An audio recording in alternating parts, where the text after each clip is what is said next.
Buenas tardes. Desde Cauce del Nalón queremos agradecer la presencia a todos vosotras y vosotras al acto. Gracias a todas las autoridades presentes y en especial al Ayuntamiento de Pola de la Viana por permitirnos llevarlo a cabo. Gracias también a los miembros de la FSA que estáis aquí presentes. Hoy en la mesa tenemos a nuestro eurodiputado Jonás Fernández y a Leopoldo Tolívar Alas, presidente del Consejo Asturiano del Movimiento Europeo. El título de esta charla creo que ya nos lo dice todo. Nuevos desafíos sobre el reto social europeo. En nuestro país y en el resto de Europa vemos cómo la extrema derecha, asociada con las tendencias fascistas y populistas, va en aumento. Esto constituye un peligro para la libertad, la democracia y los valores europeos.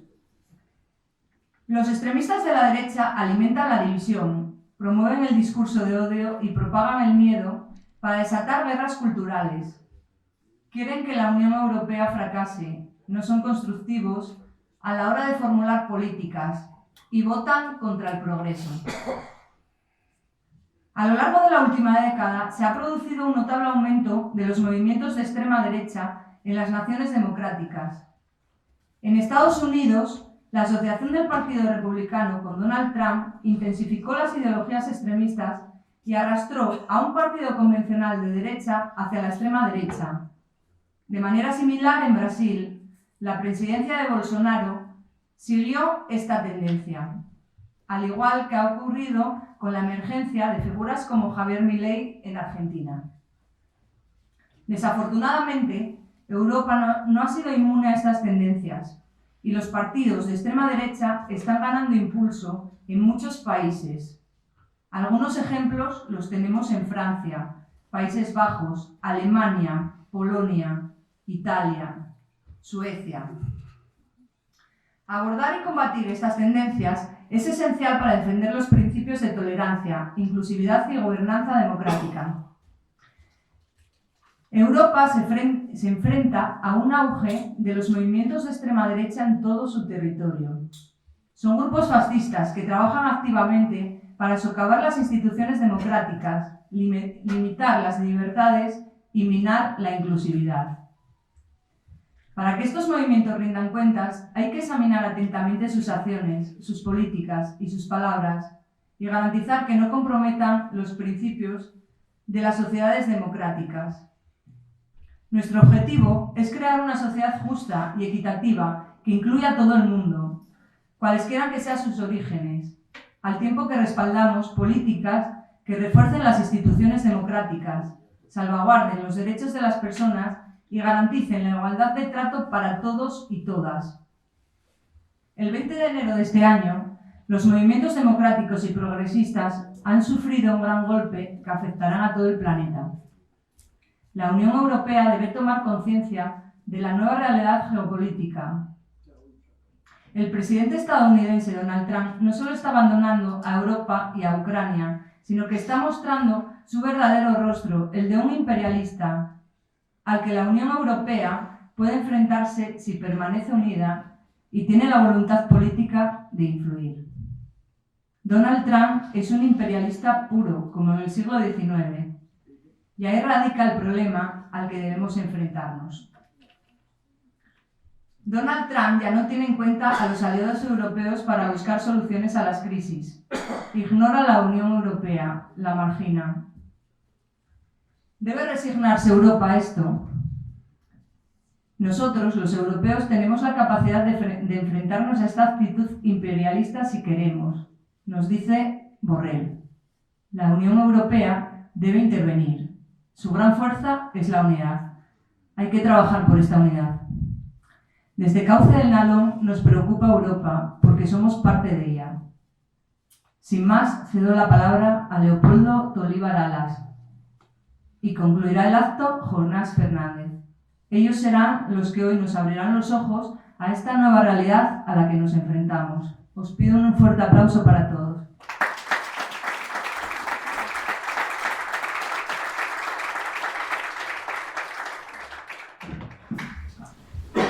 Bien, muchas muchas gracias a Cauce, gracias al Ayuntamiento de La Viana, y para mí es un honor estar aquí al lado vuestro, al lado de Jonás, por muchos motivos.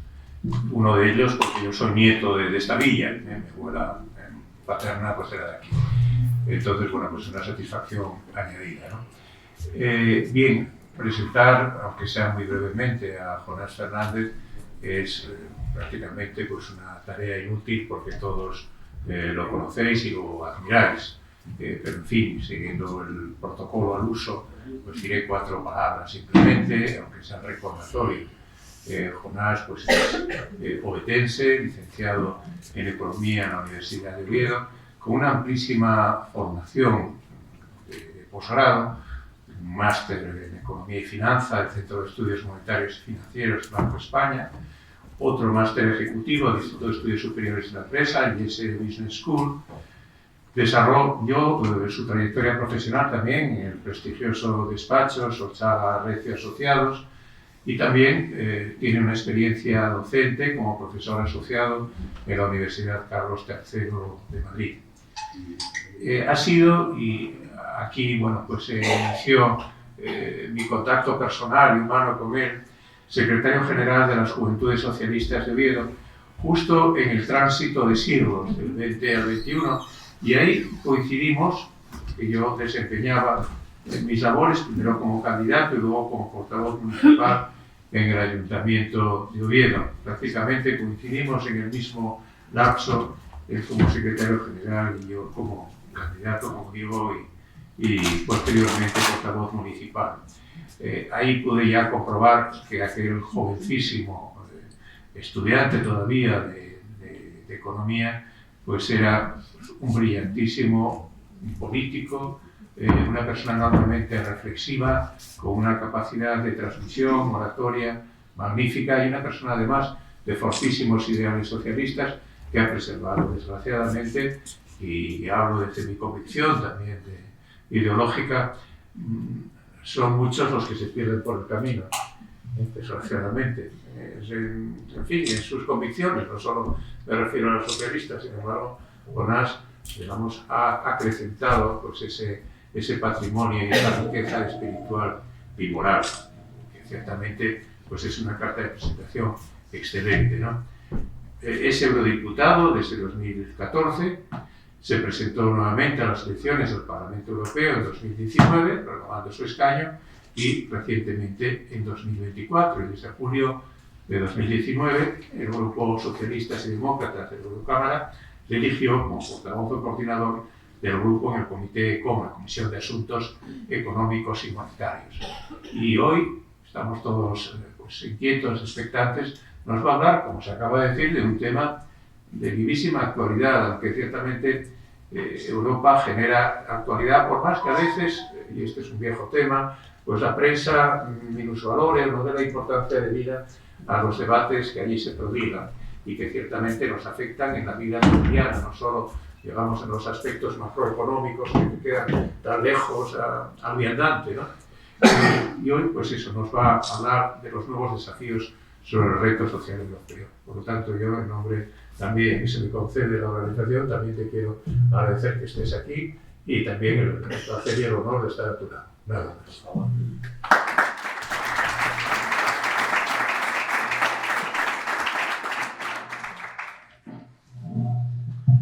Bueno, pues buenas tardes. En primer lugar, agradecer la invitación a Cauce, agradecer mucho las cariñosas palabras de Leopoldo y por supuesto a todos ustedes por acompañarnos en esta tarde de comadres, ¿no? Porque después me imagino que algunas de vosotros tendréis penas de comadres, para hablar de Europa, que probablemente después de las últimas semanas, ¿no? Y fundamentalmente tras la llegada de la administración Trump a Washington, pues yo creo que ha vuelto, ¿no? A ganar presencia en el debate público, en este caso no por muy buenos motivos, ¿no?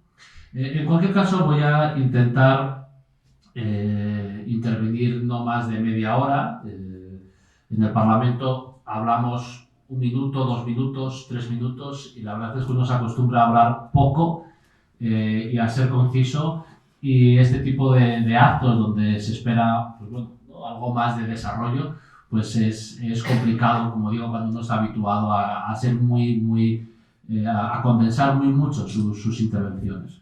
En cualquier caso, en primer lugar, haré una pequeña reflexión sobre cómo se toman decisiones en Europa. Yo creo que es importante tener un poco más claro quién decide, cómo se decide, cómo se negocia, porque mi percepción, y seguramente yo creo que es la vuestra, Europa es para muchos una especie de caja negra, ¿no? Y cuando digo Europa digo Bruselas, ¿no? Cuando leemos en la prensa Bruselas o Estrasburgo, es decir, resulta difícil saber quién está detrás, ¿no? Y esa dificultad de saber quién está detrás en la toma de decisiones dificulta, por una parte, que podamos premiar a aquellos que creemos que lo están haciendo bien y que podemos castigar a los que consideramos que lo hacen mal. Y esto es un problema severo, en mi opinión, de la fuerza de la Unión Europea, porque en España estamos perfectamente habituados a premiar al gobierno de turno cuando lo hace bien y a votar a otro cuando consideramos que lo hace mal. Pero en esa última circunstancia no nos hacemos anti-españoles. Quiero decir, entendemos todos nosotros que formamos parte de la comunidad política que es España y votamos, ¿no? Y protestamos y premiamos o castigamos dependiendo de nuestra valoración de la actividad del gobierno, pero en ningún caso ponemos en cuestión nuestra pertenencia a España. Sin embargo, esto no ocurre en Europa. Cuando Bruselas toma decisiones que no nos gustan, nos hacemos un poco más euroescépticos. Cuando hay decisiones que son buenas o que interpretamos como buenas, afianzamos nuestro europeísmo, pero nos resulta difícil, como digo, saber quién toma las decisiones, cómo y por qué, y por lo tanto, cómo en una sociedad democrática en la que debemos y podemos premiar y castigar a los políticos que toman esas decisiones, pues resulta algo más confuso. Entonces, si me permitís dedicarle unos minutos, en primer lugar, a hablar de esto, del reparto del poder, de quién toma las decisiones, que me permitirá pasar después a explicaros cuál es el reparto político en estos momentos en las instituciones comunitarias. Porque durante un tiempo y después de las elecciones europeas se ha percibido una cierta línea de continuidad respecto a la legislatura pasada, donde yo creo que Europa hizo un buen trabajo respondiendo a la crisis de la COVID o al inicio de la guerra en Ucrania, y esa línea de continuidad la hemos reconocido en la medida en que la presidenta de la Comisión, Ursula von der Leyen, ha seguido en su puesto, pero ciertamente por debajo de ese nombre, por debajo de la presidenta de la Comisión, las cosas han cambiado mucho y no han cambiado, al menos hasta ahora, para bien. Pero en cualquier caso yo creo que es importante tener un cuadro del reparto de poder en Europa. Para pasar a continuación a comentar los primeros compases de esta comisión, el informe Draghi, hablaré del informe Draghi y del informe Letta, que establecen una guía de política fundamentalmente económica para los años que vienen, y en virtud de cómo la Comisión y cómo el Parlamento y el Consejo están funcionando en estos primeros meses, acabar con una reflexión final sobre los retos que nos supone la administración Trump, la evolución de la guerra en Ucrania, la emersión de China y tantos otros problemas que son muy actuales, ¿no? Que están en la mente y en la inquietud de casi todos nosotros en estas últimas semanas, porque realmente yo sí creo que ha habido un cambio, al menos en la percepción de lo que Europa debe hacer o no en estas últimas semanas, y he de decir con una cierta inquietud, ¿no? Ante las críticas directas de la administración Trump a la Unión Europea en su conjunto, los acuerdos iniciales de Trump no solamente con Rusia en Ucrania, sino también en Gaza, por ejemplo. Y yo creo que esta inquietud ha llegado más allá de los debates normales o los comentarios normales entre colegas, amigos y gente que está más o menos interesada en la política. Pero digo, para llegar ahí me vais a permitir que empiece con un pequeño resumen muy corto sobre el funcionamiento de la Unión. Porque cuando en la crisis de la COVID, como bien sabéis, la Unión Europea respondió de una manera muy distinta a la crisis financiera y fiscal del 2008, 2009 y 2010, ¿no? En aquellos años yo estaba en Madrid, era profesor en la Carlos III y trabajaba como analista económico, podríamos decir, y la respuesta de las instituciones europeas fueron muy distintas, ¿no? Todos recordamos los años de austeridad, los ajustes, los recortes, la condicionalidad que introdujeron los estados europeos a los distintos mecanismos de apoyo que se pusieron que se aprobaron para Grecia o para nuestro propio país, para Portugal, para Irlanda. Y la respuesta a la crisis que vivimos durante la COVID fue diametralmente opuesta. Y como digo, si entendemos que Bruselas es una caja negra, que es, yo creo, una percepción amplia, deberíamos preguntarnos por qué en ocasiones se toman unas decisiones en un sentido y otras en otra. Porque, en fin, como digo, si no somos capaces de ver más allá, ¿no?, de las propias decisiones, si no somos capaces de ver lo que hay detrás de esa toma de decisiones, pues realmente no sabremos, en primer lugar, cómo votar, ¿no? En primer lugar, en las elecciones europeas, y no solamente cómo votar, sino cómo relacionarnos con la política europea.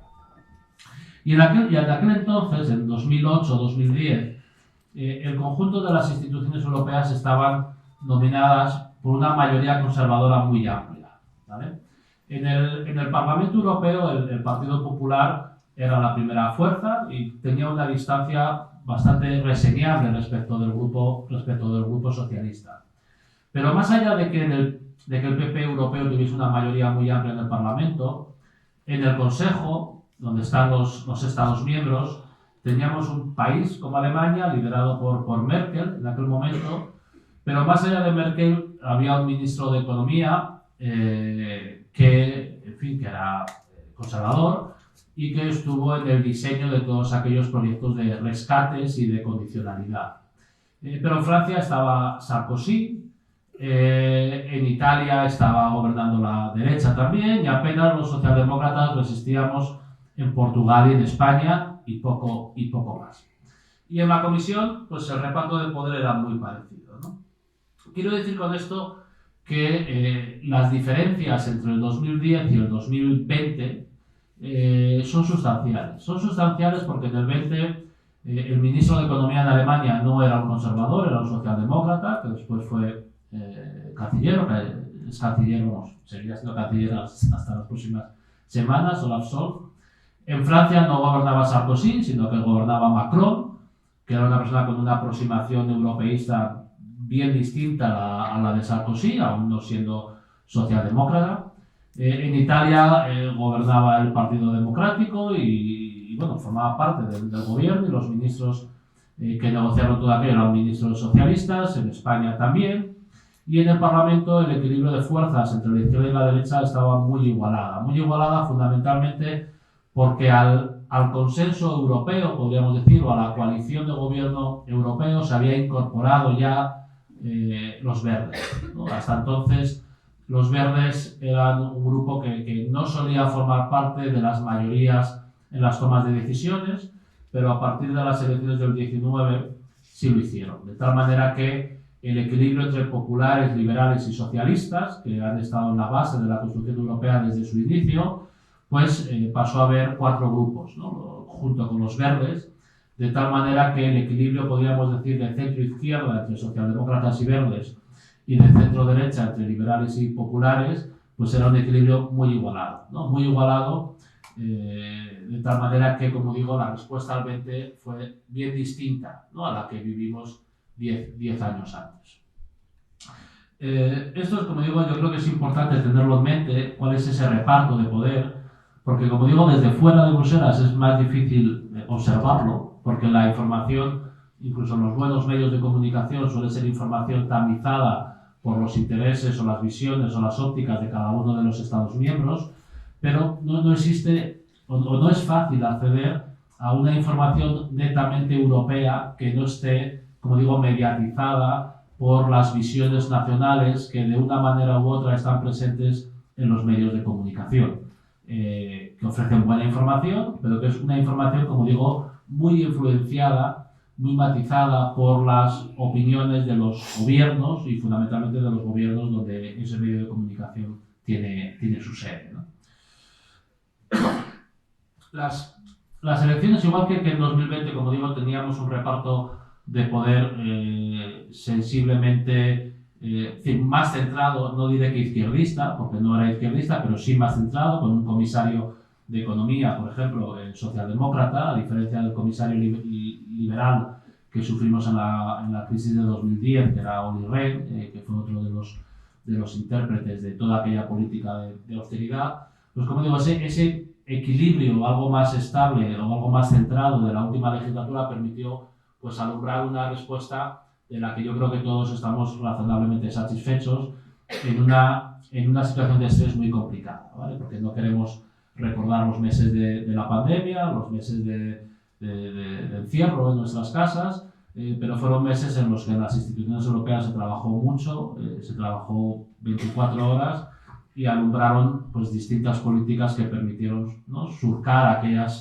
aquella situación de una manera mucho más sostenible y también más social, con programas como el SURE, que permitió ayudar a financiar los ERTEs en nuestro país, o programas especiales del Banco Europeo de Inversiones para comprar los avales y las garantías que los distintos bancos públicos estaban ofreciendo en los distintos Estados miembros, con un Banco Central Europeo centrado en comprar deuda pública y facilitar que los Estados respondieran primero a la crisis sanitaria y después a la crisis económica, y finalmente pues, con un instrumento de inversión colectiva financiado con deuda común, que probablemente cuando fueron las elecciones en el 19, algunos nos presentamos a esas elecciones pidiendo y comprometiéndonos a impulsar un instrumento de inversión colectiva, pero sabiendo también que iba a haber muchas dificultades políticas porque llevábamos décadas ya detrás de ese instrumento y bueno, y en aquel momento fue capaz de condensarse, ¿no?, las mayorías suficientes para hacerlo. Dicho esto, las elecciones europeas fueron del pasado junio y el reparto en estos momentos es pues bueno, menos positivo que el de la legislatura pasada, ¿no? En el Parlamento Europeo a día de hoy, cerca de un tercio del Parlamento está en manos de grupos de la extrema derecha. La extrema derecha, sin duda, para aquellos que somos progresistas y demócratas, es una amenaza, ¿no?, una amenaza muy importante, una amenaza relevante, una amenaza brutal, pero para el proyecto europeísta suponen una amenaza existencial. Y me explico, en el debate europeo no solamente discutimos posiciones de izquierdas y de derechas, ¿no?, hay un eje ideológico similar al debate público de cada uno de los Estados miembros, entre la izquierda y la derecha, sino que también hay un eje, ¿no?, que es el de más integración europea o menos integración europea, ¿no? Y esos dos ejes son los que arbitran el debate político europeo y los que permiten, por otra parte, acuerdos entre los populares, los liberales y nosotros y los verdes, porque con diferencias ideológicas a izquierda y derecha, hasta ahora, y normalmente todos, ¿no?, los cuatro compartimos, más o menos, no de la misma manera, pero sí compartimos una ambición de hacer avanzar el proyecto europeo. Y esa ambición de hacer avanzar el proyecto europeo hace que nos podamos poner de acuerdo, aunque obviamente a izquierda y a derecha tengamos opiniones distintas. El problema, como digo, de la extrema derecha en Europa es que no solamente está más a la derecha del Partido Popular, sino que fundamentalmente está en contra del proyecto europeo, ¿no? Y ese estar en contra del proyecto europeo es una amenaza existencial, ¿no? Es una amenaza existencial. Es decir, Vox en España es una amenaza para la democracia, pero podríamos decir que no es exactamente no es una amenaza para que España siga existiendo.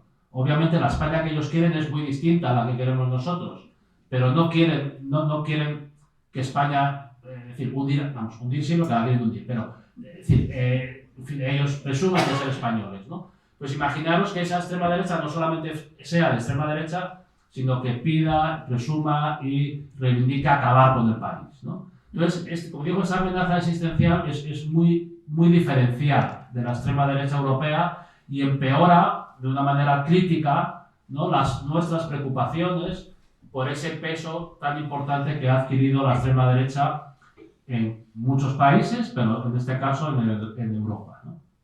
Y esa extrema derecha que, como os decía, es casi un tercio del Parlamento, hasta ahora se mantiene dividida. Dividida en distintos partidos, con matices entre ellos, pero realmente el eje de división hasta ahora ha sido Putin. Tenemos una extrema derecha en el Parlamento que está financiada por Putin directamente a través de Hungría, donde, en fin, además de Orbán, está Le Pen, o está Vox, o está Salvini, y tenemos una extrema derecha más importante en los países del este, que obviamente, derivado de su propia historia, son fundamentalmente antirrusos, ¿no? Entonces, esa división entre sus aproximaciones a cuál es el papel de Rusia y, en este caso, el papel de Putin, ha permitido que esa extrema derecha se mantenga dividida. En estos momentos, y viendo las nuevas amistades entre Putin y Donald Trump, pues realmente no sabemos si va a haber movimientos en ese ámbito. Si hubiera movimientos que permitieran una consolidación de la extrema derecha, supondrían el segundo grupo en el Parlamento, ¿vale? Como digo, en estos momentos el segundo grupo es el Grupo Socialdemócrata, porque ellos están divididos, pero estamos pendientes o estamos temerosos de que pudieran unirse y conformar un segundo, vamos, el segundo grupo en la Cámara. Como digo, esos son un tercio del Parlamento.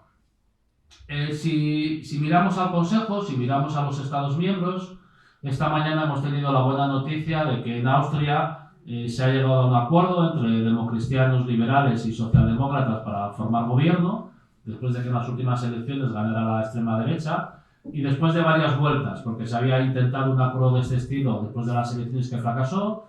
El Partido Popular inició conversaciones entonces con la extrema derecha, que fracasó la semana pasada, y hoy hemos conocido este acuerdo que está pendiente de validar por los distintos partidos que conformarían esa potencial coalición, como digo, liberales, socialistas y populares, pero bueno, al menos es una buena noticia, ¿no? Porque una repetición de elecciones, las encuestas estaban anunciando un incremento aún mayor de la extrema derecha, ¿no?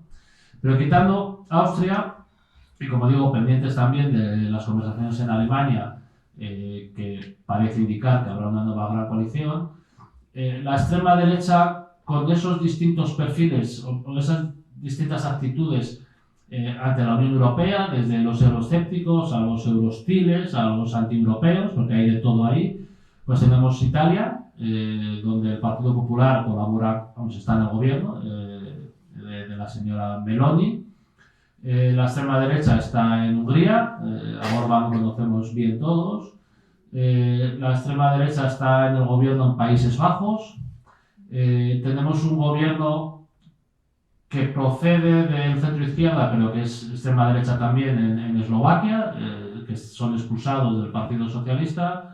Tenemos populistas anti-europeos también en Chequia, en el gobierno, de tal manera que Italia, Hungría, Chequia, Eslovaquia y Países Bajos son 5 países gobernados por la extrema derecha. Después tenemos Suecia y Finlandia. En Suecia y Finlandia hay ministros y ministras de la extrema derecha en el gobierno, y en Bélgica también, en el nuevo gobierno ELBA. En Alemania tuvimos las elecciones este fin de semana, parece que va a haber una gran coalición, pero el 20% de los electores votaron por la extrema derecha. En Francia estamos en una situación parecida, un tercio del Parlamento francés está en manos de la extrema derecha. Este poder de la derecha y de la extrema derecha en el Consejo se replica en la Comisión, en el Gobierno de la Unión, donde los socialistas tenemos apenas 4 comisarios. Teresa Rivera es la vicepresidenta de la Comisión, la socialista española, pero aparte de ella tenemos solo 3 comisarios más de 27. El Partido Popular tiene 14 y los liberales pues tienen la diferencia, ¿no? Más o menos. No la diferencia, que hay 2 que son, podríamos decir, no adscritos, de gobiernos no muy europeos en cualquier caso. De tal manera que en esta legislatura en la que llevamos apenas 6 meses, tanto en el Parlamento como en el Consejo y de alguna manera también en la Comisión, tenemos sin duda una mayoría proeuropea, el 70% seguimos siendo proeuropeos, ¿no? Pero tenemos un tercio en casi todas las instituciones de fuerzas antieuropeas, con algunas disputas entre ellos, como digo, fundamentalmente derivado del papel de Rusia y de Putin, pero un tercio en fin, que tienen el suficiente poder como para comenzar a condicionar algunas políticas, fundamentalmente si el Partido Popular no se mantiene firme en el consenso proeuropeo. Y lo que hemos visto en estos meses es que el Partido Popular Europeo, en sus distintas versiones, en el Parlamento, en la Comisión, tienen dudas, ¿no? O al menos no se les ve anclados al consenso proeuropeo clásico con el que ha funcionado la Unión Europea desde el principio. Vimos algunas señales de esas durante el proceso de los hearings. Como sabéis, a Teresa Rivera le hicieron la vida imposible, más allá de las críticas o de los debates políticos que siempre hay en este tipo de procesos. Yo creo que el PP llevó a máximos, ¿no?, la presión para que Teresa Rivera no pasara la aprobación parlamentaria. Lo vimos también en decisiones, podríamos decir, administrativas o burocráticas en el Parlamento, ¿no? En el Parlamento hay muchas decisiones, ¿no?, del día a día, de qué comisiones lleva qué, cuáles son los órdenes del día de los debates, de qué hablamos, de qué no hablamos.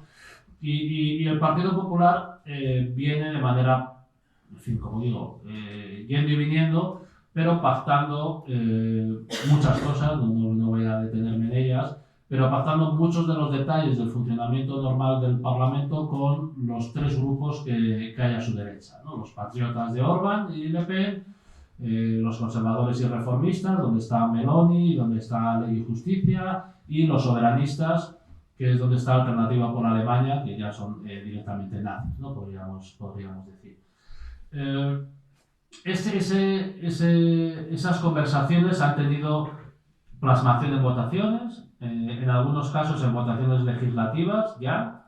Hubo una votación en torno a Venezuela que dio lugar a un nombre de la coalición Venezuela, que se llamaba, donde estaba el PP y toda la extrema derecha.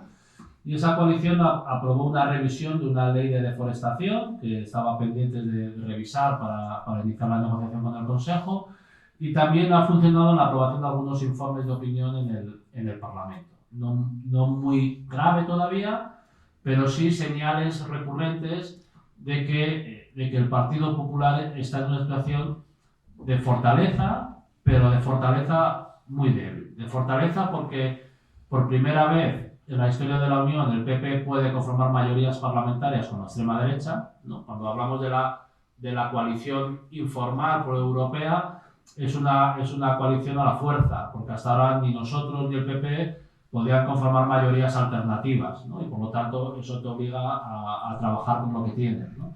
Pero por primera vez el Partido Popular tiene en su mano una mayoría alternativa con todos los grupos de la extrema derecha. Y esa fortaleza es a la vez su debilidad, porque la extrema derecha sabe que el PP tiene que puede intentar contar con el PP para impulsar su agenda, y están en una estrategia de romper al Partido Popular, similar al que vimos pues al que decíamos antes de Donald Trump rompiendo al Partido Republicano Clásico, o a Boris Johnson con el Partido Conservador Británico, o a Meloni, ¿no?, haciendo añicos el Partido Popular Italiano, o en Francia, ¿no? Es decir, realmente en esos momentos el gran Partido Popular sigue siendo la CDU, con estas elecciones alemanas, pero al igual que nosotros estamos en una situación delicada, si uno mira las capitales, pues el Partido Popular solo gobierna en solitario en Grecia, en Portugal y en algún otro pequeño país. O sea, no hay un gran gobierno popular o del Partido Popular en el Consejo, ¿no? Y como digo, esa tensión es bajo el eje de que hablábamos antes de izquierda-derecha y europeísmo y no europeísmo, ¿no?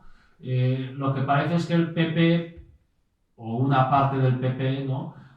Podría estar tentado o está tentado en alcanzar acuerdos con la extrema derecha para hacer políticas más derechistas, pero todas esas políticas más derechistas van a costa, ¿no? De los retos que tenemos en estos momentos, que no son otros que avanzar más en la integración, porque los problemas se nos acumulan y ninguno de los problemas que tenemos se resuelven si no somos capaces de mejorar la integración de la Unión Europea, en defensa, por ejemplo, pero no solo. Más allá de estos, ¿no? de relatar, ¿no? cómo se ha iniciado esta legislatura, como sabéis, en septiembre conocíamos el informe Draghi, ¿no? Del que se ha hablado mucho, que pretendía orientar la política de la nueva Comisión en este mandato. El informe Draghi se complementa con el informe de Letta para mejorar la cohesión del mercado único, y en los primeros compases de la Comisión, pues en sus primeras propuestas, pues estamos viendo algún aterrizaje de esas medidas del informe de Draghi, pero todavía no otras, que son las que yo creo que son más necesarias, ¿no? No sé si me estoy alargando. ¿Cuánto llevo ya? Sí. El informe de Draghi podemos detallar o podemos estructurar las propuestas de ese documento en 4 grandes pilares, ¿no? Uno de ellos es decir, Draghi insiste en los problemas administrativos o burocráticos que sufren las empresas europeas a la hora de desenvolverse. Entonces hay un capítulo largo proponiendo distintas medidas de simplificación de normativas europeas, muchas de ellas vinculadas a el proceso de transición verde que inicia la Unión Europea la legislatura pasada, y propone, como digo, pues simplificar algunas de las medidas. Considera que hay un cierto solapamiento entre distintas iniciativas legislativas que complican en grado sumo cumplir con esa propia regulación, y tiene una batería de propuestas sobre este asunto. Os voy a decir que esto de la simplificación suena muy bien, o suele sonar muy bien, pero el límite entre simplificar y desregular es un límite muy, muy fino, y es difícil en ocasiones saber qué es lo que es una simple simplificación administrativa de una desregulación, ¿no? En la cual, como sabéis, pues bueno, los socialdemócratas no somos muy, muy aficionados, ¿no? Draghi tiene después un segundo apartado largo sobre política industrial, ¿no? Necesitamos fortalecer la industria, necesitamos políticas industriales por parte de los actores públicos. Esa revisión de la política industrial tiene que ir acompasada con una revisión de la política comercial, por ejemplo, después de que la Unión Europea haya sido fundamentalmente librecambista casi desde el inicio, y una revisión también de las políticas de competencia, ¿no? Necesitamos empresas más grandes. Quizá ha habido una interpretación muy rigurosa de las políticas de competencia y estaría bien que las empresas pudieran fusionarse y ser más grandes para poder competir en el mercado internacional. Necesitamos una política arancelaria que nos ayude a desarrollar localmente producciones estratégicas y no depender siempre de producciones externas. Tiene el impacto de la COVID, fundamentalmente cuando Europa se queda sin respiradores, por ejemplo, o sin paracetamol, y después el impacto del inicio de la guerra en Ucrania, donde Europa tiene que aprobar sanciones y dejar de consumir o dejar de comprar, como se hacía, energía o productos agrícolas, pero fundamentalmente energía a Rusia, ¿no? Pues pone en primer lugar del debate la necesidad de que Europa recupere producciones locales que durante décadas había preferido comprar fuera, en la medida que comprar fuera era más barato que producirlo localmente, ¿no? Y dedicar nuestros esfuerzos a otras cosas, ¿no? En ese ítem ¿no? de la COVID y de la guerra en Ucrania, se renueva un cierto consenso en Europa de la necesidad de tener, pues, en fin, sectores estratégicos, producciones locales en áreas críticas, se aprueban iniciativas legislativas sobre materias primas críticas, minerales críticos, en fin, necesitamos, ¿no?, revisar la aproximación clásica de política económica o de política comercial de la Unión Europea, y eso está en el informe de Draghi muy presente. Y bueno, este es otro área, ¿no?, de trabajo de la Comisión. Pero hay otros dos puntos, tanto en el informe de Draghi, fundamentalmente en el de Letta, que tienen que ver con la integridad del mercado europeo, la integración del mercado europeo.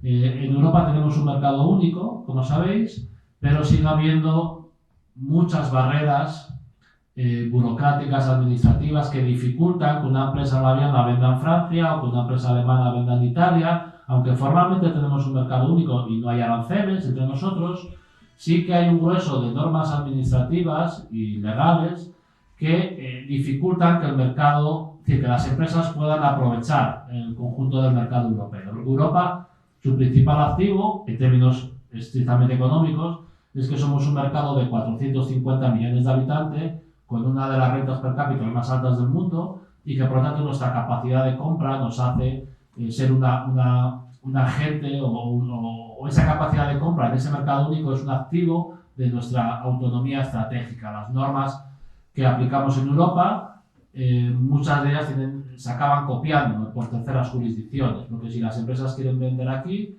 tienen que cumplir con esa normativa y al final acaba siendo más barata para esas propias empresas que sus países tengan regulaciones parecidas, pues para poder comerciar más fácilmente, ¿no? Pero bueno, en Europa, y esto es importante tenerlo en cuenta ahora que hablamos de las guerras arancelarias, dentro de la Unión Europea, no hay aranceles, pero podríamos decir que hay barreras, ¿vale? Barreras administrativas y legales. Y esas barreras, el FMI sacó un informe este otoño del que se ha hablado un poquito y poco en Bruselas, lo cual me preocupa mucho, que dice que los bienes, o sea, los mercados de bienes, de productos dentro de la Unión Europea, sufren unos aranceles implícitos, o sea, unos aranceles implícitos, o sea, no formales, pero sí barreras administrativas de más del 40% del precio. Y en el caso de los servicios telefonía, banca, internet, servicios digitales, los aranceles internos serían de un 110%. Es decir, estos aranceles que tenemos dentro de la Unión Europea, que no son formales, por así decirlo, pero que están escondidos, removerlos, ¿no?, significaría una capacidad de crecimiento de la economía europea bestial. Aún más bestial cuando parece que el mundo nos estamos encaminando en una guerra arancelaria que, en fin, podría ser sorteada de una manera mucho más sencilla si entre los europeos somos capaces de eliminar estas barreras, ¿no? Y el informe Draghi y el informe Letta es exclusivamente sobre esto. O sea, es un informe solo diciendo qué hay que hacer para conseguir que la economía europea crezca más, y para que crezca más, pues consolidar ese mercado único sería una estrategia central. Y por último, Draghi dice, bueno, todo este plan hay que financiarlo. Entonces dice, bueno, podemos financiarlo con inversión privada, y para eso necesitamos un mercado único, de nuevo, de bancos y de capitales y todas estas cosas que no tenemos, y necesitamos un instrumento de inversión pública que dé continuidad al Next Generation, porque necesitamos invertir del orden de 800.000 millones de euros anuales durante la próxima década, ¿no? Entonces, la legislatura se inicia con este debate, ¿vale? La legislatura no se inicia con Trump ni con defensa, la guerra está ahí, pero la legislatura se inicia con cómo conseguimos que Europa crezca más, porque la legislatura pasada había estado muy centrado en liderar la lucha contra el cambio climático, y esta legislatura es decir, vamos a buscar una síntesis entre esa lucha contra el cambio climático, cómo esa descarbonización puede ayudar también a crecer a la economía europea, porque detrás de la descarbonización no solo hay una estrategia ambiental, sino que también hay una estrategia de crecimiento, porque es decir, el proceso de descarbonización ofrece nuevas oportunidades de crecimiento y de prosperidad a la economía europea. Y como digo, se inicia en septiembre, estamos hablando de esto, ¿no?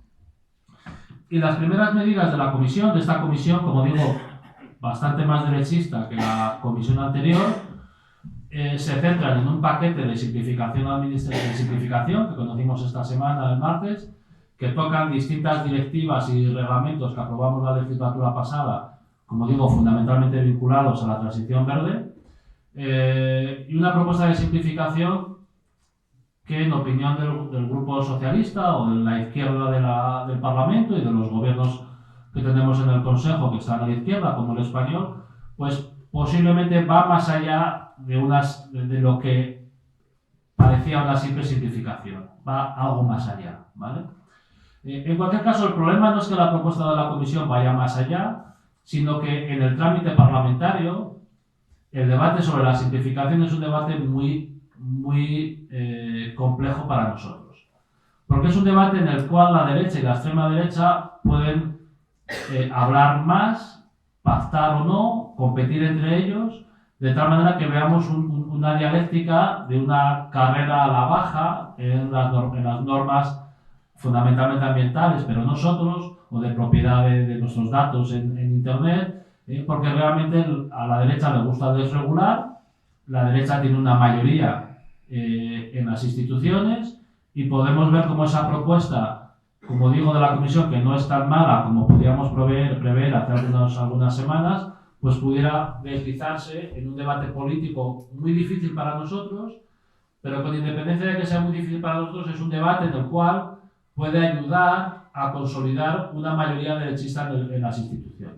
Que esto es el problema de fondo, ¿no? El problema político de fondo, porque esto es un debate concreto, el de la simplificación, pero va a haber más, ¿no? Después tenemos toda la revisión de la política industrial, y esta semana también conocíamos el Pacto por la Industria Limpia, que ha tenido mejor acogida, ¿no? Que ha tenido mejor acogida porque incorpora pues, medidas de intervención, medidas más vinculadas a las políticas industriales clásicas, aunque tiene también algunas incertidumbres muy notables porque todavía no saben muy bien cómo se va a financiar todo esto. Y el problema de no saber muy bien cómo se va a financiar todo esto es que financiar cualquier estrategia de política industrial única y exclusivamente a través de los presupuestos de los Estados miembros y no a través de un instrumento europeo puede poner en peligro el gran activo de la economía europea, que no es otra que el mercado único, ¿no? Si cada país, si vamos a hacer política industrial para evitar que empresas europeas se vayan a terceras jurisdicciones, lo que no podemos hacer es que cada Estado haga lo que quiera, suavizando las ayudas de Estado, y veamos cómo empresas se van de un país a otro dentro de la Unión Europea dependiendo de quién la apoye más. Esto es muy delicado, ¿no? Pero siendo muy delicado, la Comisión ha cogido este hilo de hacer política industrial y vamos a ver cómo se desarrolla, ¿no? Y en marzo conoceremos el plan del acero, muy importante para Asturias, y aquí hay un espacio de crecimiento donde podemos hacer cosas y espero que se hagan cosas esta legislatura. Donde todavía sabemos poco o nada es, como digo, en esa estrategia para consolidar el mercado, cómo vamos a remover esos aranceles implícitos, y esto no hay una percepción de urgencia, o no hay una percepción de urgencia tan relevante como la que tenemos en el debate de la simplificación, porque obviamente la derecha tiene sus ecos, tiene sus altavoces, y lo que sigue fuera del debate es cómo vamos a financiar todo esto, ¿no? Porque el Next Generation caduca, en principio, a final del 26, y todavía no sabemos si vamos a tener un instrumento similar que se mantenga en el futuro para financiar política industrial, o no solo política industrial, entre todos, ¿no? Entonces, en estos primeros compases de la legislatura, a principios de enero toma posesión Donald Trump en Estados Unidos.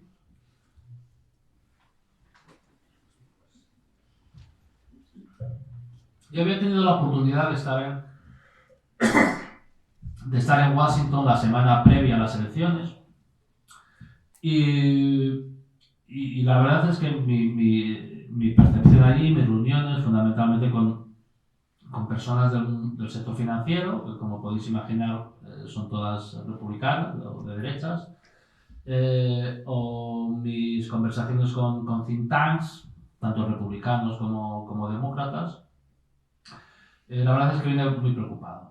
Vine muy preocupado porque lo que nos admitían era que, en fin, Donald Trump no respondía al Partido Republicano clásico, o sea, que tampoco parece que ahora fuese algo En fin, respeto.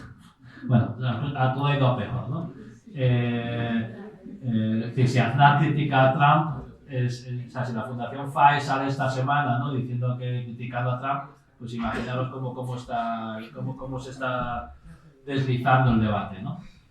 Pero en aquellas reuniones, recuerdo una reunión con un think tank republicano muy importante, quizás el más importante, en una sala enorme con un cuadro de Ronald Reagan y Margaret Thatcher, que debía medir 5 metros por 2, o sea, es un cuadro enorme ahí en Washington. Y los directores del think tank decían, Donald Trump no responde al Partido Republicano, tiene sus propios centros de opinión, nosotros ya no sabemos lo que es el Partido Republicano, lo que es Trump, y la verdad es que aunque todos te decían que nadie sabía lo que iba a pasar, la percepción es que parecía que iba a ganar Trump, ¿no? Y en fin, o al menos lo que yo percibía. Lo que quiero decir con esto es que en aquellas reuniones ya me dijeron me transmitieron cuál era la agenda de Donald Trump, ¿no? Entonces cuando volví y en fin, ganó Donald Trump, yo he pasado semanas reuniéndome y hablando con distintos políticos en el Parlamento, en la Comisión, en el Consejo, con funcionarios, y la verdad es que todos tenían esta historia de, bueno, va a ser como Trump 1, ¿no? Es un peliculero,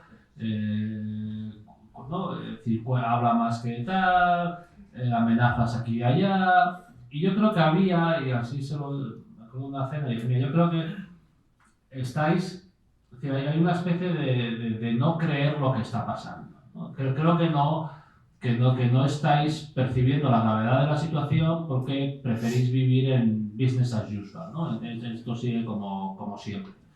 Y yo creo que vimos una Comisión Europea bastante despistada, ¿no? Estas Navidades, cuando Donald Trump ya anuncia que quiere quedarse con Groenlandia, ¿no? Y con Panamá, y que hacer un nuevo estado en Canadá, ¿no? Todas estas historias navideñas, la Comisión estuvo absolutamente desaparecida. La alta representante que sucede a Borrell, que es una liberal letona o lituana, lituana, es una liberal lituana muy atlántica, ¿no? Como todos los liberales, pues no se quiere creer que la administración Trump, no es que ella pase de nosotros, sino que nos ataca directamente, ¿no? Y por ejemplo, cuando Trump sale con su plan inmobiliario para Gaza, Kallas, la alta representante, se toma una semana para dar una opinión al respecto, ¿vale? Entonces realmente, bueno, de hecho yo creo que hasta el discurso del vicepresidente americano en Múnich hace 10 días, ¿no?, en la conferencia de seguridad, yo creo que muy poca gente en Bruselas y en las capitales había internalizado en fin, la amenaza cierta de la administración Trump. La gente hablaba de incertidumbre y yo decía, aquí no hay ninguna incertidumbre. O sea, lo que pasa es que no queréis ver lo que está viniendo, ¿no? Y aún a pesar de lo claro que fue Vance en Múnich y lo claro que están siendo las declaraciones de Trump y de Elon Musk apoyando Alternativa por Alemania, por ejemplo, o el vicepresidente americano reuniéndose con la líder de Alternativa por Alemania en la campaña en Múnich, cuando estuvo allí, como digo, Kallas ha vuelto esta semana, creo, ¿no?, a Washington a ver al ministro de Exteriores y la canceló la reunión media hora antes, ¿no? Entonces, yo la verdad es que espero que se den cuenta, ¿no?, de la situación. Y la situación es que la nueva administración Trump, por una parte en política interna, la semana pasada un analista económico y político muy fino que escribe en el Financial Times, que a mí me gusta mucho, Martin Wolf, decía que Donald Trump estaba iniciando un autogolpe en Estados Unidos, pero con independencia de lo que pensemos de si Donald Trump está iniciando un autogolpe o no, lo que está claro es que la Unión Europea ha pasado a ser su enemigo. Y ha pasado a ser su enemigo, y algunas interpretaciones que se escuchan es que, al igual que Nixon y Kissinger buscaron romper o meter una cuña en el mundo comunista con los acuerdos con China, ¿no? La administración Trump, preocupada única y exclusivamente por China, lo que está haciendo es buscar una alianza con Rusia que permita aislar a China.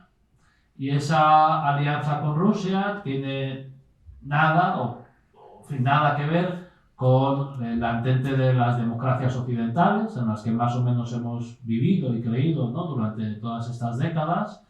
Tiene nada que ver con ese mundo basado en reglas, que aún no siendo todo lo fuerte que nos gustaría, pues, en fin, lo que a veces todo el mundo basado en reglas, pues bueno, era un marco, ¿no? Pero, en fin, tampoco es que se siguiera siempre ni que los americanos lo siguieran siempre, ¿no? Pero bueno, al menos había una cierta... te exigía una explicación, ¿no? Aunque si querías saltarte esas reglas, ¿no? Pero realmente ese desideratum ya se ha hecho añicos, ¿no? Y lo que pudiéramos estar viendo es, como digo, un acuerdo estratégico. Esta semana votaba Estados Unidos con Rusia, ¿no? No condenar su invasión en Ucrania en la ONU, en una votación que, en fin, yo creo que nunca hemos visto votar juntos a los rusos y a Estados Unidos, ¿no? Excepto, bueno, muy pocas veces. Y esta vez han votado juntos para no condenar, ¿no?, la agresión de Rusia en Ucrania.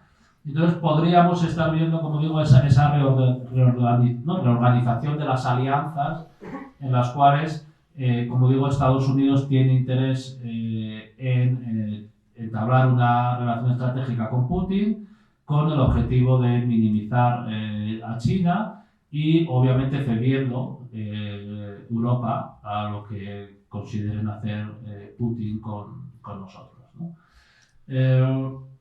Entonces, claro, en este entorno, como digo, se hace más necesario que nunca cohesionar o volver a esa mayoría proeuropea que tiene que dar un avance, como lo hicimos emitiendo deuda o comprando vacunas, tiene que hacerlo en estos momentos en el ámbito de la defensa. Y por una vez, ¿no?, empezar a construir una defensa europea, en la medida, por otra parte, que la OTAN, veremos a ver en qué acaba, porque obviamente la OTAN en estos momentos ya no es la OTAN de hace 6 meses, es otra cosa. Los cuarteles generales europeos de la OTAN están en Bruselas y, en fin, tenemos amigos trabajando en la OTAN y bueno, pues veremos a ver cómo evoluciona, ¿no? Pero parece claro que a la fuerza ahorcan, ¿no?, podríamos decir, y ha llegado el momento de que Europa sea capaz de organizar una defensa propia, que no pasa por algunas de las propuestas que estamos escuchando ahora de multiplicar el gasto en defensa y ver cómo nos saltamos las reglas fiscales para que los países gasten más en defensa, sino para intentar gastar un poco más juntos, ¿no? Porque, como se ha cansado de explicar Borrell, la legislatura pasada en Europa tenemos sistemas que no son operativos entre ellos, miles de modelos de aviones, de tanques, de armas. Es decir, el espacio de gestionar entre todos la política de defensa tienes unas ganancias muy importantes, ¿no? Aunque con independencia de que posiblemente haya que gastar más, pero el objetivo no es gastar más de manera individualizada, sino de tomarnos conjuntamente el esfuerzo y garantizar una seguridad a Europa, que es una seguridad para nuestras democracias, ¿no? Porque la democracia, pues tal y como la conocemos, y pendientes, ¿no?, de cómo evolucionan las cosas en Estados Unidos fundamentalmente, pues pueden ser muy distintas en las próximas décadas, ¿no? Entonces, realmente estamos en un punto clave. Yo que tengo 46 años nunca pensé que me iba a ver en una de estas, ¿no? Pero realmente estamos ahí, ¿no? Entonces, asociaciones como la vuestra y personas como vosotros y vosotras y diputados como yo, pues tenemos que tomarnos muy en serio el mundo en el que estamos, el crecimiento de la extrema derecha, y quizá invertir menos tiempo en mejorar algunas leyes concretas y ser más agitadores, porque necesitamos recuperar el apoyo de los ciudadanos en Europa, ¿no? Y para recuperarlo hay que hacer buenas políticas, pero también hay que en fin, hacer activismo, ¿no? Y ese activismo es más necesario e imprescindible que nunca. Como digo, en cualquier caso, sigue habiendo una mayoría europea, trabajamos para que, en fin, el acuerdo de gran coalición en Alemania debería ayudar a que el Partido Popular Europeo, en fin, recuperara, ¿no? O no se deslizara por las sendas que lo hemos visto en estos 6 meses, por así decirlo, aunque obviamente no solo allí, sino que muchos países están en la misma situación. Solo que, claro, en los países ese deslizamiento hacia la extrema derecha tiene muchos problemas, pero no tiene un problema existencial para la existencia de la Unión Europea, que sí lo sufrimos en Europa, ¿no? Entonces, bueno, veremos a ver en qué medida ese gobierno de gran coalición permita anclar a la CDU. Necesitamos que gobiernos como el español sigan en el gobierno, porque tenemos muy pocos gobiernos socialistas y europeístas, y es vital, ¿no? Es decir, la política nacional está muy complicada y siempre, en fin, está muy ácida, ¿no? Pero realmente una visión un poco más europea del debate de nuestro país nos permita estar contentos y orgullosos de lo que hace este gobierno, porque es vital. Fue vital el papel en la COVID, en Ucrania, ahora, y es un gobierno que necesita, ¿no?, reenganchar con aliados, ¿no?, viendo a ver qué pasa en Alemania. Lo de Meloni, pues un poco a la espera, ¿no? Y en fin, y seguir trabajando más que nunca. Espero no haberos aburrido mucho.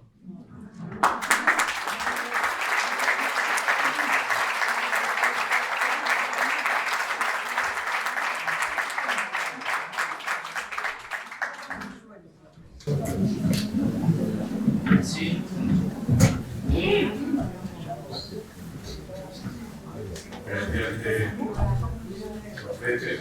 ¿Quiere hacer alguna intervención? Comentarios. Europa, ¿qué se plantea para con China? Por ejemplo, ya que Estados Unidos, digamos que su enemigo ahora es China, ¿cuál es el papel de Europa con respecto a China? ¿Cómo estamos Europa con China? ¿Es una cuestión solamente económica? ¿Hay más de por medio? Porque yo creo que también esa es un poco la asignatura pendiente, el desconocimiento de los europeos para temas ya a un nivel como pueda ser eso, relaciones con países que son potencias y que no son las clásicas que conocíamos. Sí. Bueno, aquí no hay una opinión, ¿no? Hay muchas, ¿no? Entre los colegas socialistas, ¿no? Hay distintas miradas, ¿no?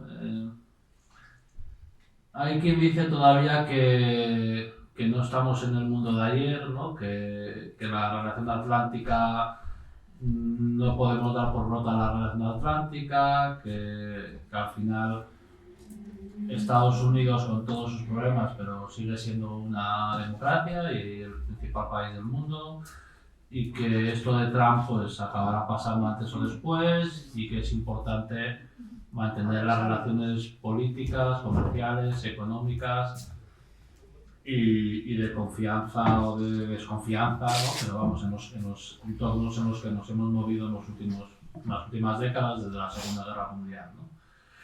Y que por lo tanto ahí, aunque obviamente haya intereses no solo económicos, sino por ejemplo los vinculados a la lucha contra el cambio climático, en los cuales China tiene que cooperar, o hay espacios de cooperación con China, pero que en fin, que sigamos, ¿no?, anclados a los principios democráticos, porque China es una dictadura atroz, ¿no? Más allá de que haya sacado a no sé cuántos miles de millones de personas de la pobreza, no deja de ser una dictadura, ¿no? El estalinismo también sacó de la pobreza o industrializó un país, ¿no? pero no dejó de ser estalinismo.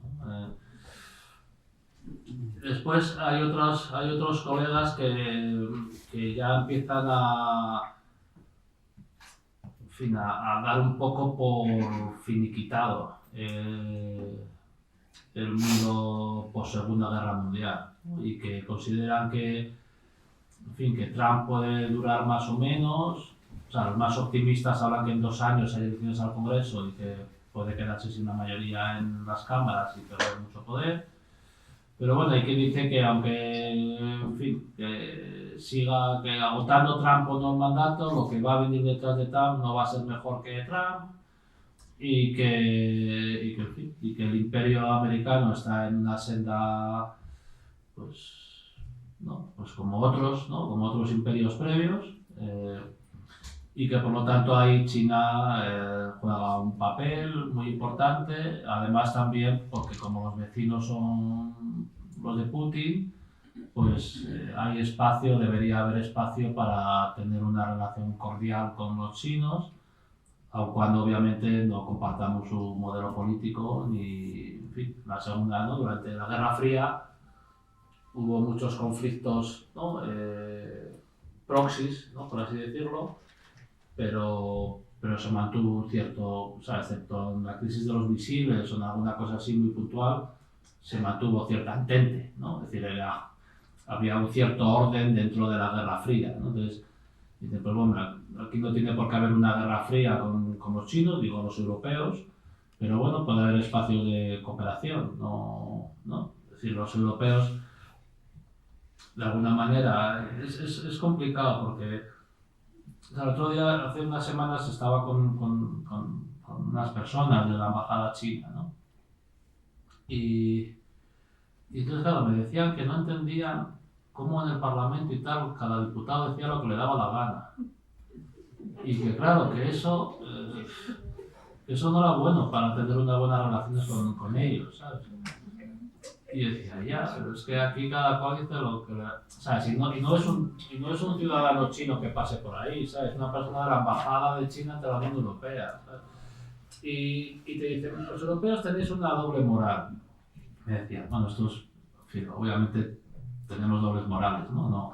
Pero me decía, en la Carta de Naciones Unidas decimos que tenemos que respetar la soberanía de cada Estado y de cada país para... en fin, gobernarse a sí mismo, ¿no? Pero es que vosotros estáis con los derechos universales. Y claro, los derechos universales, la Declaración de Derechos Universales, o sea, esto choca con la Carta de Naciones Unidas. Entonces, ¿a qué jugáis? ¿Sabes? No...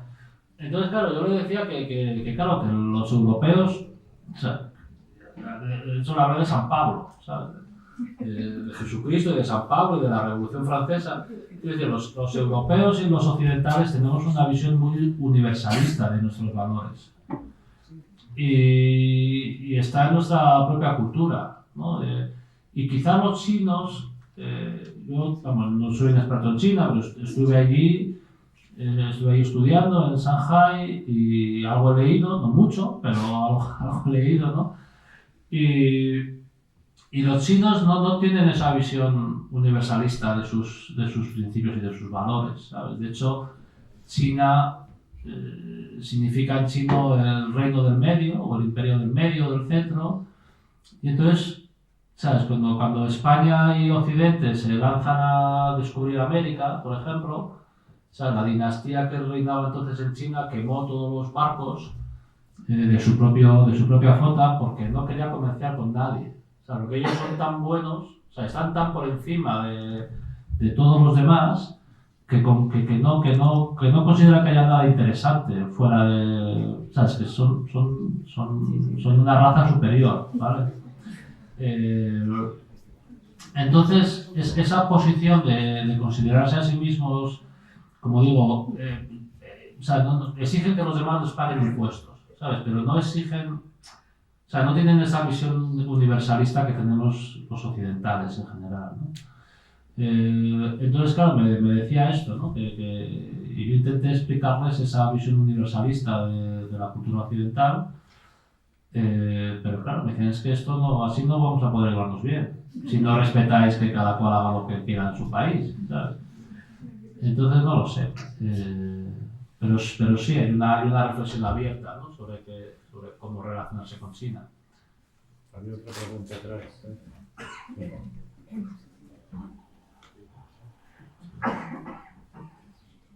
Bueno, en primer lugar quiero felicitar al ponente por esta magnífica exposición que ciertamente, como se decía al principio, nos permite abrir un poco más los ojos a la situación en la que estamos y que da opción también a múltiples preguntas, ¿no? Yo hay una que quería hacer que era relacionada con la cuestión del Reino Unido y del Brexit. Solamente hiciste una mención a Boris Johnson de pasada y al cuadro de la Margaret Thatcher con Reagan. Entonces, ¿en qué medida el Brexit limitó la capacidad de europeización y de fortalecimiento de Europa? Y decir también que en un marco de crisis económica, no voy a decir de la profundidad del crack del 29, pero una cosa ciertamente parecida, hay un repliegue que obviamente las posiciones de extrema derecha, y esto es un clásico, utilizan para fortalecer el ámbito del nacionalismo, se está dando. Estamos en una crisis económica, esto es obvio. Alemania está en plena recesión. Estados Unidos con un déficit tremendo. Parece que en el marco europeo solamente España hay unas ciertas previsiones optimistas. Esto está influyendo todo en ese, digamos, repliegue que la extrema derecha y el fascismo históricamente utilizaron y ahora mismo vuelven a utilizar. Una pregunta concreta. Desde el marco de la Internacional Socialista, ¿cuáles son las relaciones con el Partido Laborista Inglés y si hay alguna posibilidad o se vislumbra alguna posibilidad de,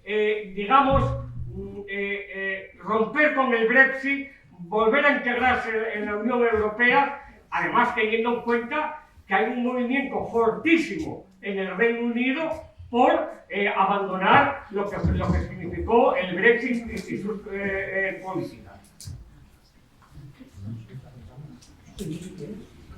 Y más quería hacer alguna... Eva, y Eva, ¿no? Eva. La chica está... Nos juntamos todas. Vale, Eva, yo va un poco la línea de la de Coté, porque no solamente creo que deberíamos... O sea, la situación de la geopolítica, como bien dices, va a cambiar y está cambiando y lleva mucho tiempo en crisis. A mí, yo reflexiono sobre las relaciones que vamos a tener con los países latinoamericanos, sobre todo por las declaraciones de la presidenta de México, independientemente de los problemas que tengan con el cártel de Sinaloa, que va y viene entre medias de las declaraciones de Trump con ella, pero no sé si hasta qué punto, bueno, Trump, ya dijiste que, bueno, ya se decía desde el partido que no sería lo que nosotros conocemos como disciplina del partido, porque básicamente hizo una marca, o sea, registró lo de América Grande otra vez, lo registró, nadie más lo va a poder utilizar porque lo puso a su nombre. Pero, ¿cómo ves tú, o sea, cuál es tu opinión, desde donde estás allí, de cómo van a cambiar las relaciones nuestras con Latinoamérica, incluso a niveles de comercialización? Porque ya decía que yo creo que, bueno, pues más que nada no habrá con nada, pero que posiblemente la línea va por ahí.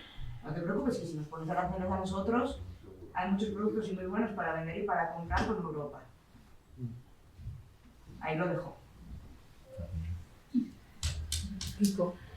Sí, bueno, buenas tardes a todas y todos.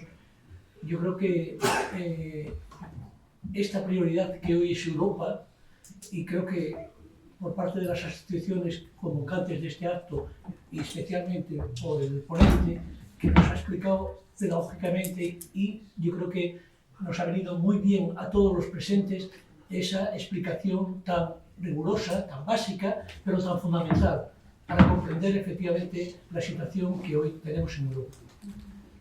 Yo creo que hay una cosa que hay una prioridad.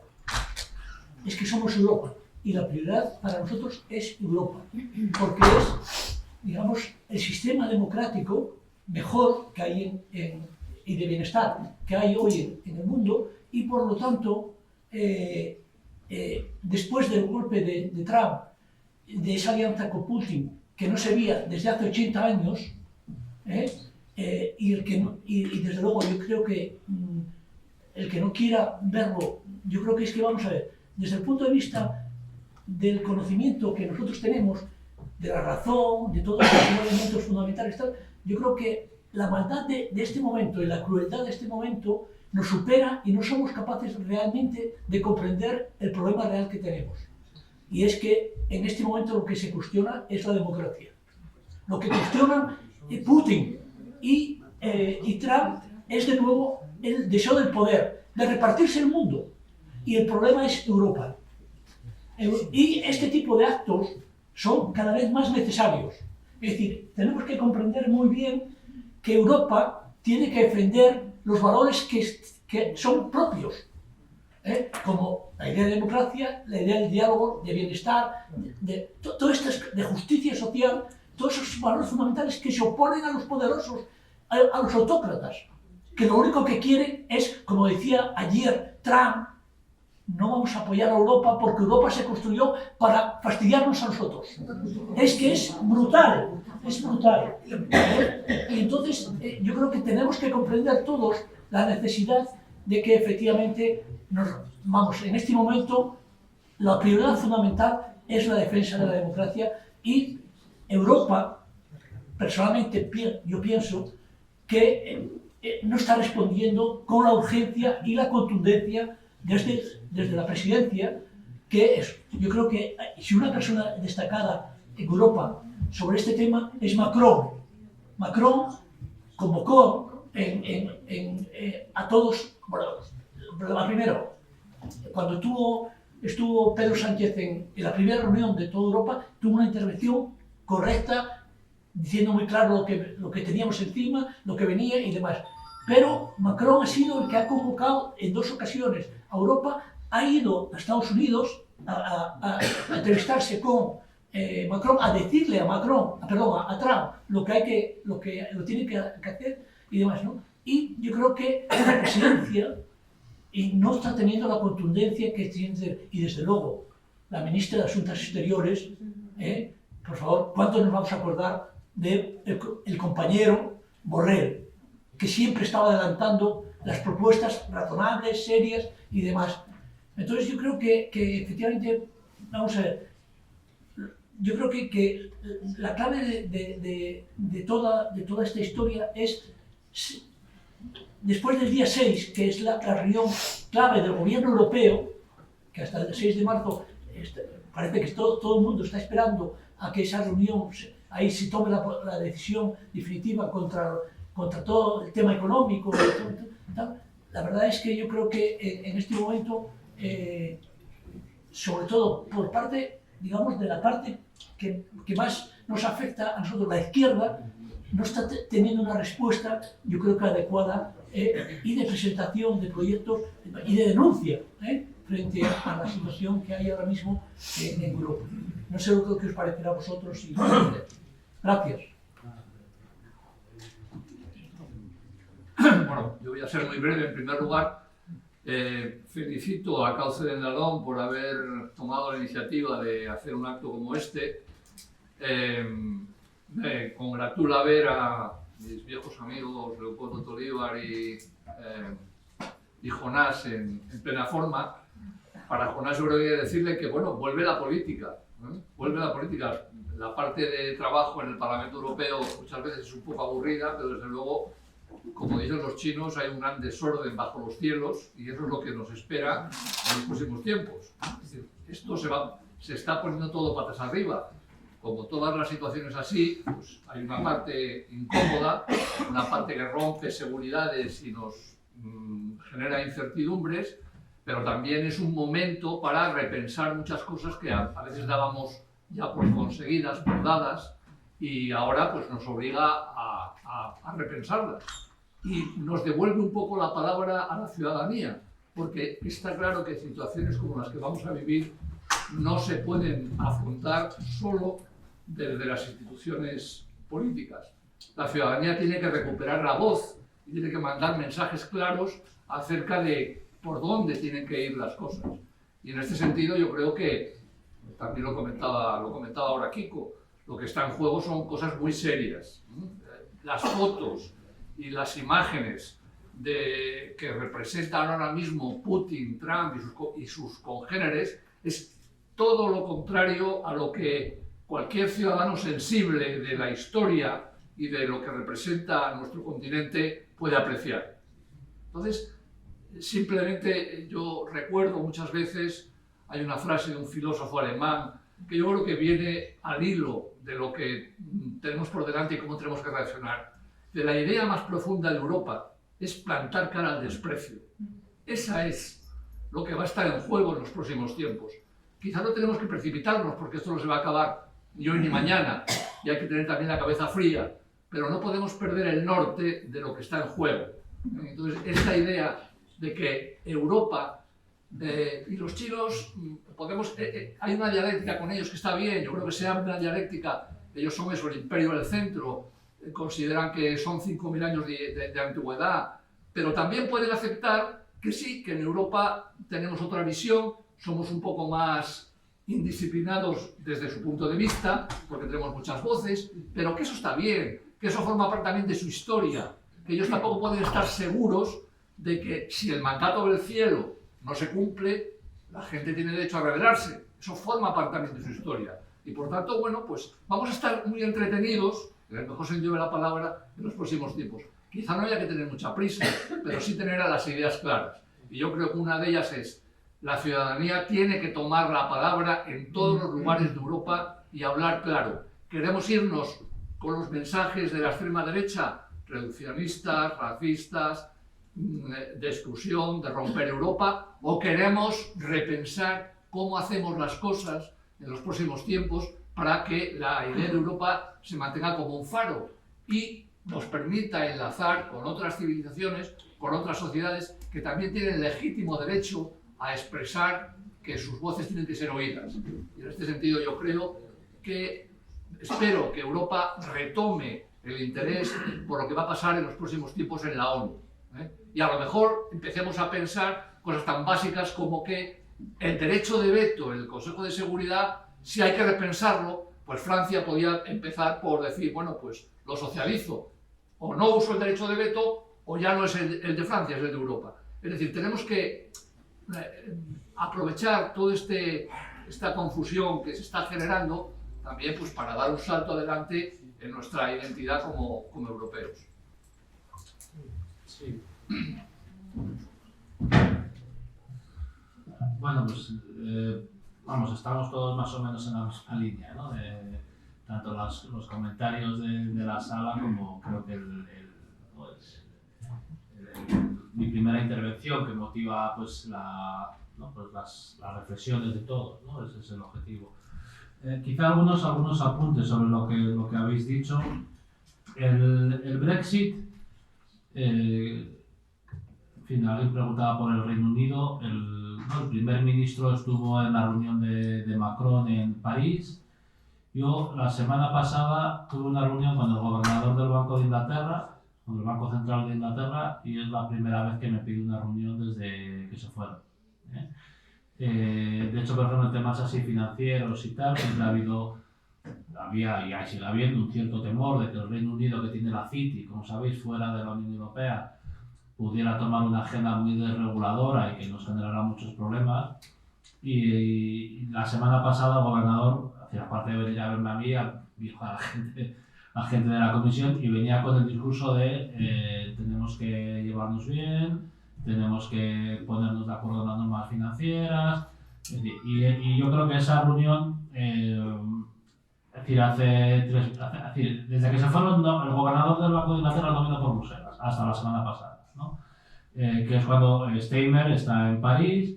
Entonces, yo sí percibo en las autoridades británicas, que quizá entiendan mejor a los americanos que a nosotros, la gravedad de la situación y el deseo de participar de alguna manera en lo que los europeos o el resto de europeos hagamos. Eso no significa que vayan a entrar en la Unión Europea, que vuelvan a hacer otro referéndum en los próximos 5 años para entrar en la Unión Europea. No creo que ese sea el escenario. Pero, en fin, sí que están en otra cosa, ¿no? Y están en la cosa de vamos a entablar relaciones y tener un buen entorno con Europa. Y de hecho, lo que se vaya a hacer en el ámbito de defensa, muy probablemente va a haber cuestiones abiertas a la participación de los británicos. No sé el qué todavía, pero me parece que lo que se vaya a hacer en defensa puede que se haga con la participación de los británicos y que estén directamente en la Unión Europea. En cualquier caso, las encuestas a día de hoy en el Reino Unido dan que las próximas elecciones las gana Farage. O sea, es el líder del... En fin, que yo lo conozco del Parlamento Europeo, que estaba allí cuando yo llegué, que lideró que ha estado detrás del Brexit, ¿no? Hasta el final. Y hoy, las encuestas en el Reino Unido las lidera el fulano este, ¿no? Es decir, que es peor que Boris Johnson, Trump, es toda la misma mierda, ¿no? Entonces, ser conscientes de la situación tan delicada que atravesamos, ¿no?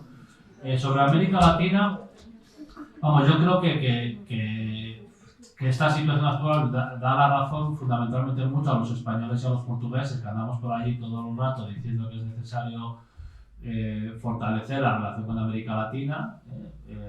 Tenemos el Mercosur. Yo creo que con independencia de problemas sectoriales, en algunos casos no menores, hay que sacar el Mercosur adelante, porque no es un tema, para mí ya no es un tema económico ni comercial, es un tema político. Y, en fin, Argentina está como está, pero está Brasil ahí, y creo que es importante que el acuerdo que tenemos con Chile, con México, se cierre podamos pasar el acuerdo con Mercosur, y, en fin, ayudar también a crear un entorno con base comercial, pero también político, ¿no? Que permita, pues bueno, que las democracias que queremos o como queremos, pues sigamos teniendo un cierto entorno. No digo el Mercosur. Hay mucho debate ahí por el tema del sector agrícola y el sector ganadero fundamentalmente, pero para mí ya es un tema crítico político, ¿sabes? Y en fin, si hay algunos sectores que no les va tan bien con el tema, pues previsiblemente deberían reforzarse los mecanismos de compensación y no otros, ¿no? Pero bueno, esto es otro debate. Sobre las palabras de Kiko sobre Europa, o sea, yo estoy convencido de que si España no hubiera estado en la Unión Europea en el 2017 el lío este de Cataluña hubiera acabado muy mal. Hubiera acabado mucho peor. Estoy firmemente convencido que los viejos demonios de nuestro querido país hubieran aflorado de otra manera bien distinta a lo que vivimos aquella crisis, ¿no? Y una crisis muy complicada con los independentistas en Cataluña, que ayudó y mucho a que Vox naciera, pero que en otro entorno no hubiera sido Vox. O sea, que hubiera sido otra cosa, lo que hubiera nacido en el otro sitio, y Europa, y el anclaje a Europa de todos, tanto de los independentistas como en fin, de España, es decir, ayudó y mucho a que aquello no acabara muy mal, porque mi convencimiento es que hubiera acabado muy mal. Dicho esto de Cataluña, es decir, toda Europa está igual. O sea, si toda Europa tiene problemas territoriales, fronteras que se han movido y que se vienen, regiones dentro de países con sistemas fiscales distintos. El modelo del País Vasco, por ejemplo, se replica en el norte de Italia con lo que era el Tirol del sur, que tienen sus propios impuestos, que estudian en alemán en el colegio, que tienen su propio parlamento, y es Italia. Es decir, por no hablar de Bélgica, que es un país partido. O Polonia, Europa vamos, bien lo sabéis, es decir, la historia del continente es una historia muy, muy difícil y de muchos pueblos y de fronteras que van y vienen, y la Unión, además de ser un anclaje a la democracia, también es un anclaje a la paz, ¿no? Y para eso empezó, ¿no? Y sobre lo que contaba Quique, pues muy de acuerdo, ¿sabes? No, vamos, sigo la línea, ¿no? Hablabas del papel de Francia en el Consejo de Seguridad. Lo que ha pedido Merz es que la cobertura nuclear de Francia también proteja a Alemania, ¿no? Entonces, en fin, una vez que la OTAN parece que deja de ser la OTAN, se abren otros espacios de conversaciones en Europa, ¿no? Y yo creo que sería razonable que la potencia nuclear que sigue en la Unión Europea, que es Francia, pues, en fin, socializara sus activos de defensa y que otros socializaran otras cosas. Y, en fin. En cualquier caso, y con eso sí ya termino, como digo, el equilibrio puramente político partidista en Europa es ahora peor que lo que teníamos hace un año, ¿vale? Eso significa que vamos a ver decisiones que no nos gusten mucho. Cuando vengan esas decisiones que no nos gusten, no digamos que Europa es una mierda, ¿vale? Es decir, busquemos quién es el culpable, porque si decimos que Europa no funciona y todo esto, estamos tirando piedras contra el tejado del único proyecto que puede resolver los problemas de los que estamos viendo. Y estamos pendientes, y esperemos que se solidifique en los próximos meses, ¿no? Pues una respuesta europeísta de integración en el ámbito de la defensa y no solo, donde podamos ver pues, las colaboraciones clásicas entre aquellos que queremos profundizar en Europa, aunque a veces tengamos diferencias en otros ámbitos, ¿no? Y para eso, como digo, el gobierno alemán es importante, el gobierno español también, ver en qué posición queda Meloni, porque claro, Meloni era la mejor amiga de Trump, ahora tendrá que elegir bando. Todo eso que hay a la derecha del PP, como digo, pudiera solidificarse si Trump y Putin estrechan aún más sus relaciones, y eso sería un problema muy severo, tenerlos todos juntos, pero a lo mejor también es la vacuna para que, ¿no?, los que no somos ellos podamos trabajar juntos, ¿no? Entonces, bueno, que estemos alertas, ¿no? Alertas a lo que viene, porque hay muchas incógnitas.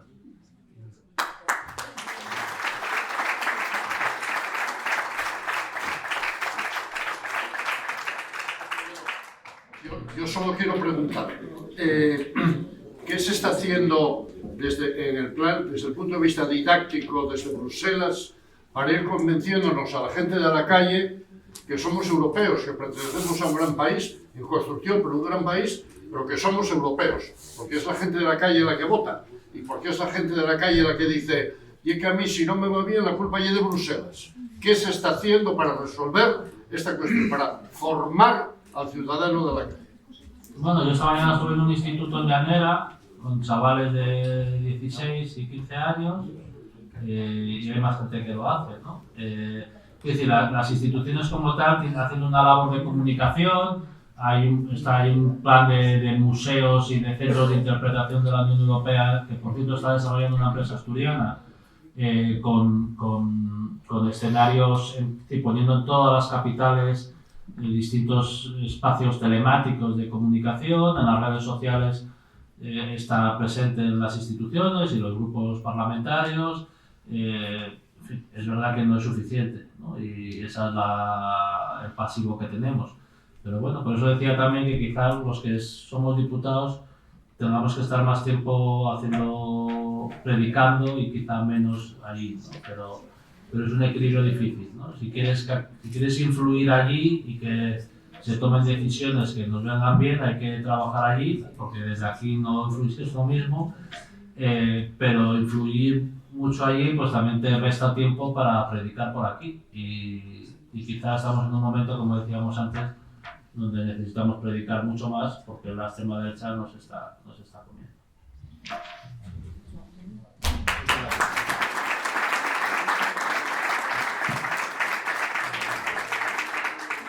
Bueno, muchas gracias Leopoldo y muchas gracias Jonás. Ha sido un privilegio para nuestra asociación el que estéis hoy aquí. Aprovecho para invitaros a que nos acompañéis a la siguiente actividad que vamos a desarrollar. Será el viernes 14 de marzo a las 7:30 en la Casa de la Huelga en Ciaño, y que no es ni más ni menos que la presentación del libro Asturias, Textos para la Autonomía, de Pedro de Silva, escritor y expresidente del Principado de Asturias, y que lo acompañará Óscar Rodríguez Buznego, profesor de Ciencias Políticas de la Universidad de Oviedo. Muchas gracias. Gracias.